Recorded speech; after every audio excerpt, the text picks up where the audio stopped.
Hi, this is Visit Pro3 channel. In today's video, I will show you how to save picture from Pinterest. Before you get started, don't forget to subscribe and turn on the notification to keep you updated about this channel. So, let's go. Pinterest is a visual discovery primarily built to help users find photos and things they like include home decors, ideas, delicious recipes, and landscaping ideas and more. So what if you want to download or save the image from Pinterest to your gallery on phone? It's so simple. So first of all, of course, we have to open our Pinterest. Now you can choose on the image that you want to save to your gallery.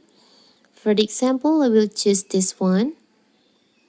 Now you can see there is like three dots on there. You can just tap on that and there's an option download image. You can just tap on that. So this image will be saved to your gallery on your phone. So simple, right? So that is how to save image from Pinterest to your gallery.